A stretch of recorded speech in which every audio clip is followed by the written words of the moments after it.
Coba kita lihat bapak-bapak. Jangankan yang begitu, anak kita saja nangis, anak tak menangis. Langsung dia bilang istri tak, pak, ala saya lo kasih anakmu ambil dulu anakmu. Apa dia bilang? Urus kau sendiri itu anakmu. Saya kadangkala kasihan ada ibu-ibu curhat, lagi hamil tidak diurus sama suaminya. Bapak-bapak, kalau mau tingkatkan kesayaan kepada istri, lihatlah, ingat-ingat istri tak kalau hamil. Ibu-ibu masih ingat waktu hamil? Masih ingat waktu hamil? Coba rasakan itu. Bapak untung tidak pernah hamil.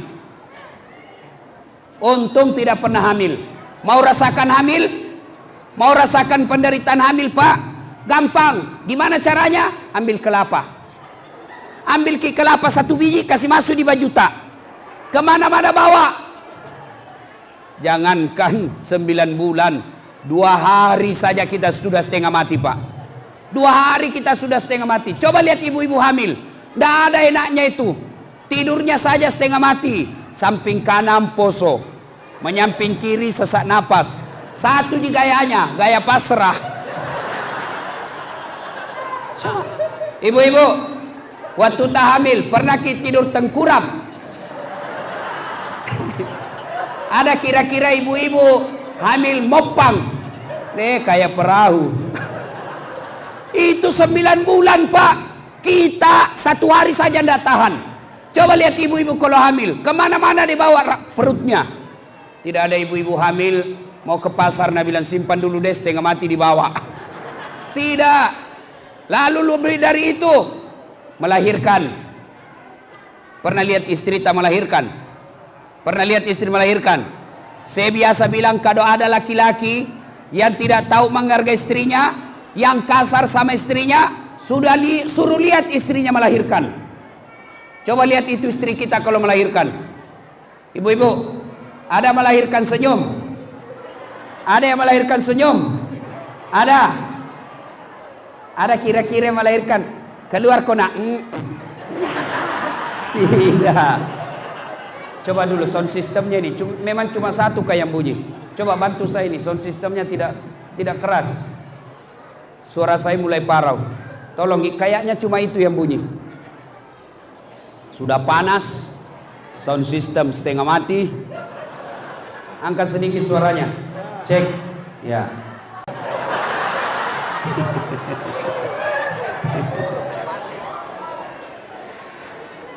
Cek.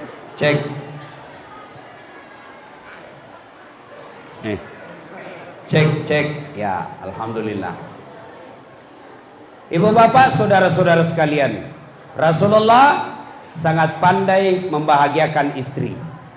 Apabila kita ingin mencontoh Rasulullah pada maulid ini, muliakan istri. Ada yang bilang begini, Ustadz, istriku suka marah-marah.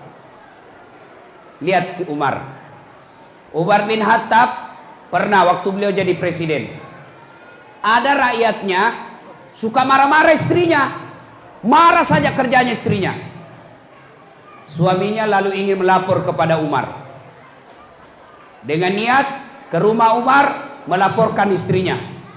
Begitu dekat dari rumah Umar, tiba-tiba ini yang mau melapor, dilihat juga Umar dimarah-marahi sama istrinya. Wah, Umar juga dimarahi. Tidak jadi, dia pulang. Besok dia ketemu Umar. Ya Amirul Mukminin, saya lihat Anda kemarin dimarah-marah sama istri. Kok Anda diam-diam saja? Dengar jawaban Umar, Pak. Ini laki-laki. Dengar jawaban Umar. Saya tidak marah, karena begitulah cara saya berterima kasih kepada istriku yang telah hamil dan melahirkan anakku. Coba bayangkan.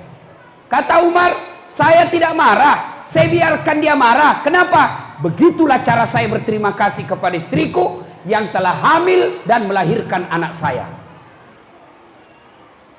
Bagaimana mencoba kita yang melahirkan, Pak? Nah, kita baru saja disuruh singgah beli pembalut, marah-marah. Saya pernah jadi korban. Saya pulang ceramah takziah, tiba-tiba mamanya cek, SMS, Ustaz, habis pembalut. Saya bilang mati, mudah-mudahan tidak kenal ke ini jamaah. Singgahlah saya di toko. Begitu saya bayar, tiba-tiba ada majelis taklim kenal saya. Ustaz beli pembalut. Langsung saya balik, saya bilang, biar daripada saya melahirkan. Tenang perasaan. Iya Pak. Bapak kalau ada yang kurang ajar sama istri, lihat istri kita melahirkan. Saya waktu melahirkan istri saya, panik saya Pak. Paling kalau laki-laki, stresnya kapan? Ketika dia ngidam. Paling kita menderita laki-laki kalau istri ngidam. Sampai ada yang bapak-bapak bertanya sama saya, Ustadz, apa doanya ngidam? Supaya berhenti istri ngidam. Saya bilang, apa ngidamnya istri tak? Dia bilang, nanti dia bisa tidur Ustadz kalau naliak di atas lemari.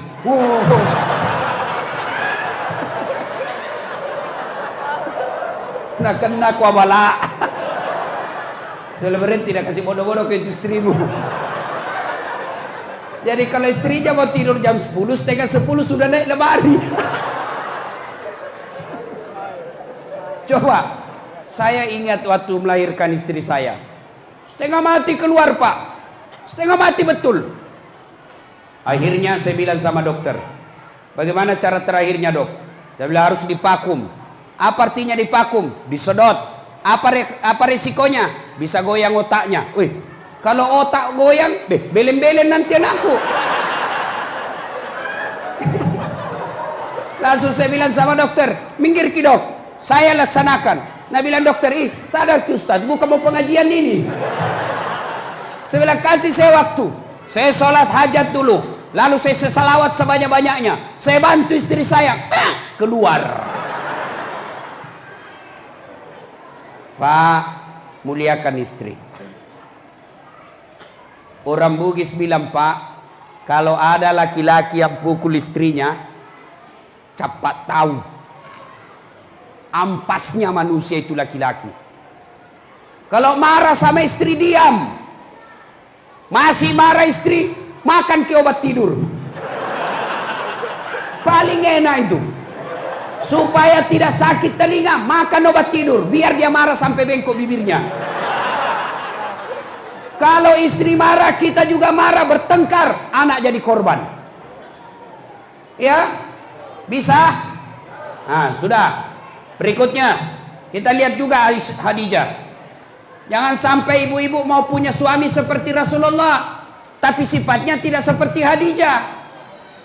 Tahu sifatnya Khadijah? Satu, dengar baik-baik bu. Woi bu, woi. Dede Pak Doko. Banyak ibu-ibu Columbus di sini. Tahu Jaki Columbus Pak? Kelompok ibu-ibu pembungkus.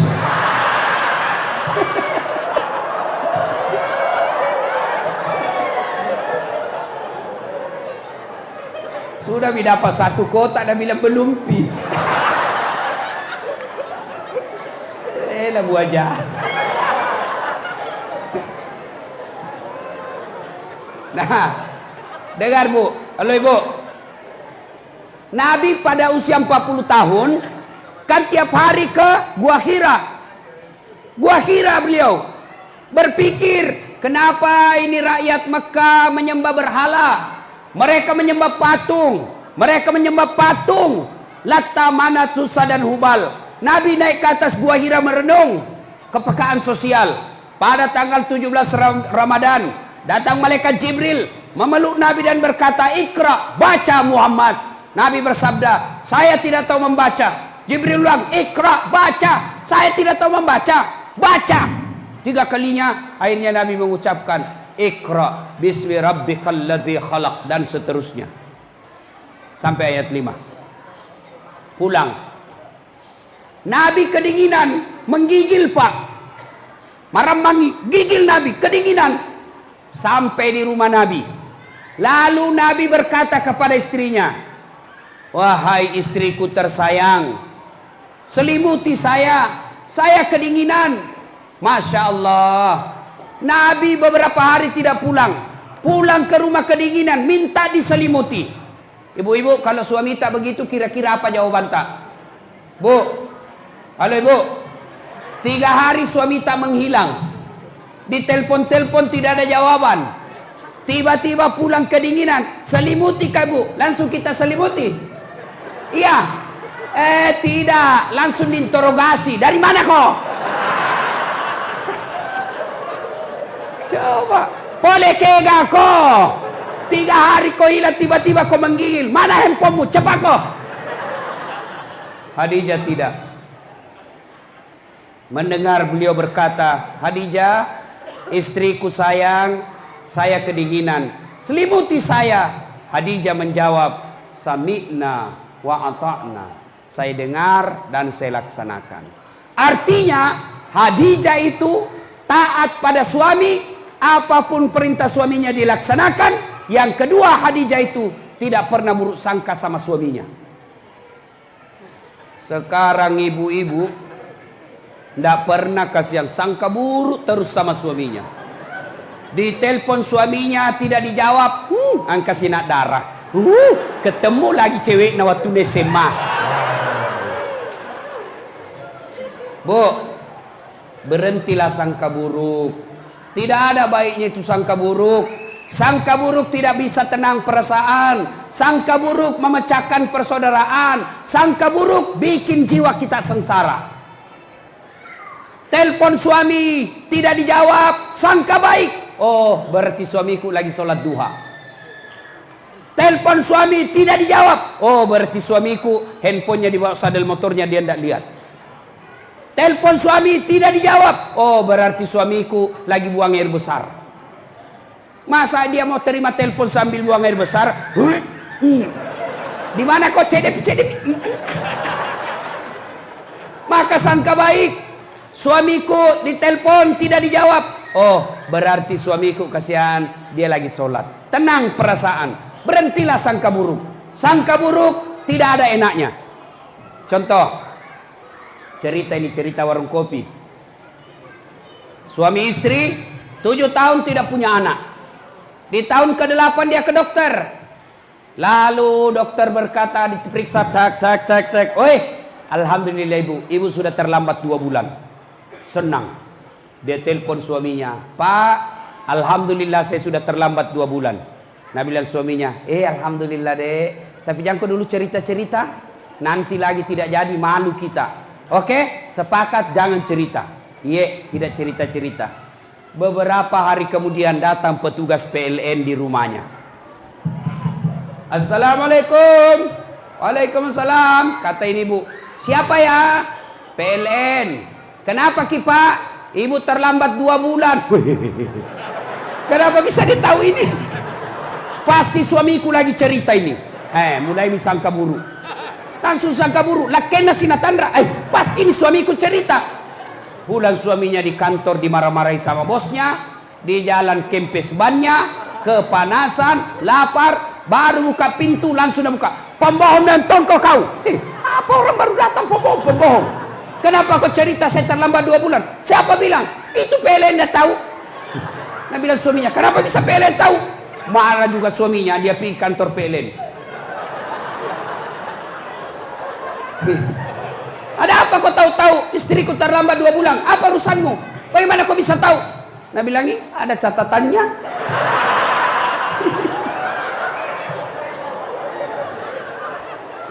Apa urusanmu kau catat-catat istriku terlambat 2 bulan? Hapus itu. Nah bilang boleh dihapus tapi bapak bayar dulu. Kalau saya tidak mau bayar, ya terpaksa punyanya bapak diputus.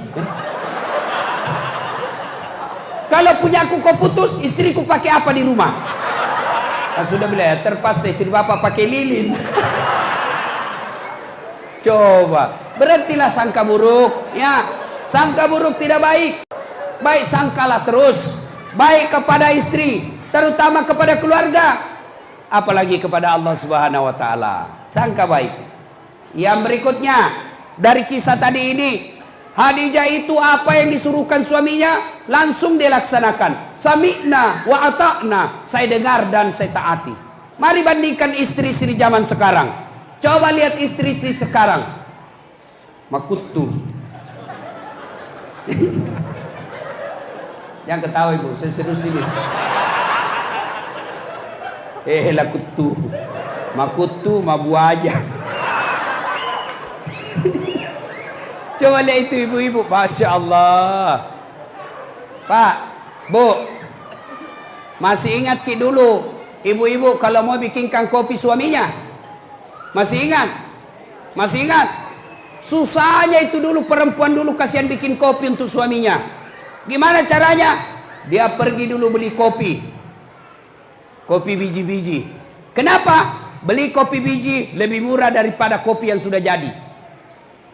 Biji-biji. Sudah itu dia goreng. Jangan membayangkan menggorengnya zaman itu pakai kompor gas. Pakai kayu. Ada itu bambu kecil-kecil, dia pakai meniup. Naik semua itu debu naik masuk di telinganya. Coba kira ibu-ibu dulu. Hidung ini, Dik. Nah, hidung. Sudah itu dia goreng. Sudah goreng, sudah jadi kopinya? Belum. Ditumbuk. Dia tumbuk. Makanya istri-istri dulu, kasihan perempuan dulu, tangannya tidak ada yang mulus. Semua mata lo cicak. Itu yang ada kayak kelereng-kelereng di sini. Coba, paling menderita ibu-ibu dulu kalau parut kelapa. Coba kalau parut kelapa ibu-ibu dulu, langsung tas senggol, berdarah. Berdarah semua tangannya, tapi tidak mengeluh. Paling dia bilang, Allahumma sholli ala sayyidina Muhammad. Ibu-ibu sekarang coba parut. Begini kalau istri suami sedikit sekali gajinya. Langsung suaminya salahkan. Sudah tumbuk, sudah jadi kopi? Belum. Baru dia tapis. Sudah dia tapis, dia jemur. 1 hari prosesnya baru jadi kopinya. Capek, tapi alhamdulillah. Bapak-bapak dulu, sebelum pergi sawah, sebelum turun sawah, kopinya sudah siap di meja dengan kepulan asap yang masih hangat. Perempuan dulu Riolo Romai. Sekarang ibu-ibu tidak ada bikin kopi suaminya. Padahal tinggal beli saset saja di warung, 3 in 1. Ada kopinya, ada gulanya, ada susunya. Masih malas bikinkan suaminya kopi. Mana buktinya Ustadz? Lihatlah di Tanjung ini kalau pagi-pagi penuh warung kopi oleh bapak-bapak. Setengah mati cari uang dari bikinan kopi. Weh. Alah bu. Pulang, coba deh itu ibu-ibu sekarang. Pulang ke kantor, nonton itu sinetron, peleng India. Nah pegang itu remote, nggak mau lepas. Nangka kakinya satu. You can see kelihatan bulu kalepaknya. Ada mie kacang di depannya. Nah lihat itu sinetron, peleng India, balik lihat suaminya. Dalam hatinya nak bandingkan suaminya Sahrul Khan. Masya Allah. Disuruh sama suaminya, Bu, capek kayak ini, kasihan baru pulang kantor carikan ke uang. Pikiran saya kedong itu, mau kak mandi air panas. Capek kak, kasihan, mudah-mudahan enak perasaanku sudah mandi air panas. Apa nak bilang istrinya? Lalena, kak jabe sekali, mau mandi air panas, kok kira murah gas? Padahal dia hanya mau nonton, bukan karena gas. Bagaimana suami kita tidak kawin lagi? Sekarang susah perempuan. Tidak mau suaminya poligami. Marah kalau suaminya poligami. Tapi dia tidak layani suaminya dengan baik. Pananakan.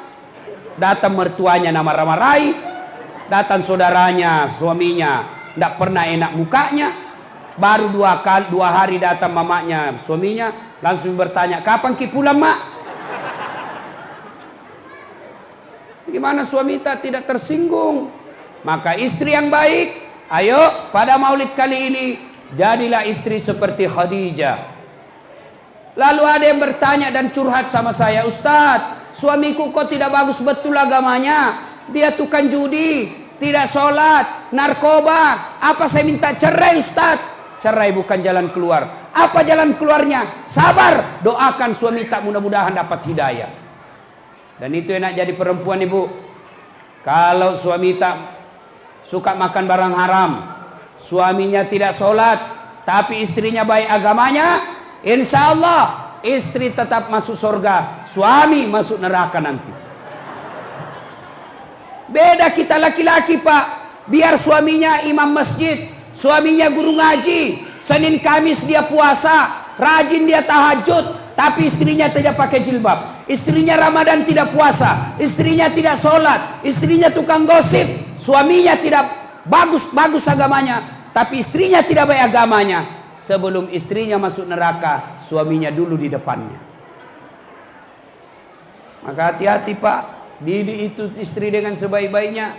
Ibu juga tidak boleh keluar rumah tanpa izin suami. Nah, Bapak, saudara-saudara sekalian, kisah yang berikutnya. Minum dulu. Nabi, dengar baik-baik. Usia dalam kandungan Nabi baru 2 bulan. Wafat bapaknya. Lahir sudah yatim. Coba, lahir Nabi sudah yatim, tak ada yang bapaknya. Baru 4 hari setelah dilahirkan, dibawa ke ibu susunya. Sampai sama dengan Halimatus Sa'diyah 4 tahun. Usia 4 tahun baru kembali. Berarti Nabi bersama ibunya baru 4 hari, 6 tahun meninggal ibunya. Masya Allah. 6 tahun meninggal ibu. Berarti Nabi merasakan kasih sayang seorang ibu hanya 2 tahun 4 hari. Diambil sama kakeknya, 2 tahun sama kakeknya, meninggal lagi kasihan kakeknya. Diambil sama pamannya, Abu Talib, menderita lagi bersama paman beliau. Ikut dagang ke Syam. Ketika usia beliau diangkat menjadi Nabi dan Rasul, hinaan dan makian semakin menjadi-jadi. Dihina, dipasangi kawat-kawat berduri, dipasangi di depan rumahnya perangkap, dipasangi dilempari rumahnya tai kambing, dilempari rumah beliau tai unta. Siapa yang lakukan itu? Pamannya sendiri. Amurena, bahkan hidup perang. Beliau berperang di Uhud, dia lihat pamannya sendiri Hamzah meninggal di depan matanya, dicabik-cabik, dibelah dadanya oleh perempuan Hindun di depan matanya Nabi. Nabi pergi ke Taif minta pertolongan, mudah-mudahan di Taif dapat bantuan, tapi apa yang terjadi? Nabi justru dilempari di Taif sampai robek bibir beliau. Nabi, Pak, penuh dengan masalah hidupnya. Maka kalau kita mencintai Nabi, jangan kecewa, jangan putus asa, jangan stres ketika ada masalah. Ada enggak di sini yang tidak ada masalahnya? Ada di sini tidak ada masalahnya? Ada kira-kira di sini? Saya lihat ini bapak-bapak semua ini muka-muka penuh masalah. Coba maki, semua orang ada masalah. Nabi ada masalahnya, ustadz ada masalahnya, orang kaya ada masalahnya, orang miskin lebih banyak lagi masalahnya. Nah, ketika ada masalah, bagaimana Nabi menghadapi masalah itu? Ketika beliau punya masalah, solusi yang dilakukan Nabi adalah ista'inu bis-sabri was-salah. Beliau sabar dan memperbaiki salat beliau. Kita sekarang ada masalah. Coba saya kasih contoh yang namanya hidup penuh masalah. Adik-adik, waktu kuliah apa masalah tak? Apa masalah? Mau sarjana. Sudah sarjana selesai masalahnya? Tidak, muncul masalah baru. Mau jadi pegawai, dapat kerja. Sudah jadi pegawai selesai masalahnya? Belum, mau jadi kepala bagian. Sudah jadi kepala bagian selesai masalahnya? Belum, mau jadi kepala dinas. Sudah jadi kepala dinas selesai masalahnya? Belum, mau lagi jadi sekda. Sudah jadi sekda, muncul masalah baru, mau jadi bupati. Sudah jadi bupati selesai masalah? Belum, mau 2 periode. Sudah 2 periode selesai masalah? Tidak, mau jadi gubernur. Begitu hidup penuh dengan masalah. Bapak-bapak, istri cantik. Kalau istri cantik masalah atau bukan? Masalah atau bukan? Masalah, nagoda orang istri tak. Apalagi kalau suaminya jelek, lebih masalah lagi. Berarti bagus kalau jelek istri, Ustaz. Jelek istri, nah hina orang. Kita lagi malu jalan sama dia. Yolono, yolono, yolono. Kenapa ke jelek ini? Istri cantik masalah, istri jelek masalah. Berarti bagus kalau tidak ada istri. Lebih masalah lagi. Berarti bagus kalau banyak istri, Ustaz. Banyak istri lebih masalah lagi. Nah telepon kita mantap. Woi, ada istri pertamamu ini sama istri kedua di pasar baku tarik rambu. Coba. Ada masalah, istri ada masalah, tidak ada istri masalah, banyak istri masalah, jelek istri masalah, cantik istri masalah. Apa masalahnya dulu waktu tidak ada mobilnya? Mau punya mobil. Sudah ada mobilnya, selesai masalahnya? Tidak, cicilannya kasih pusing. Tidak ada orang tidak ada masalah, Pak. Maka ketika ada masalah, kata Allah, perbaiki solatmu. Tidak ada keselamatan bagi mereka yang tidak sholat. Kalau saya lihat ini, alhamdulillah muka-muka rajin sholat. Saya baik sangka saja, Pak. Saya ini semua ini saya lihat ini saya teropong semua rajin sholat. Apalagi kalau Jumat, masya Allah. Tapi alhamdulillah kalau sudah sholat, mari tingkatkan. Hikmah yang keempatnya adalah jangan pernah sholat kecuali berjamaah.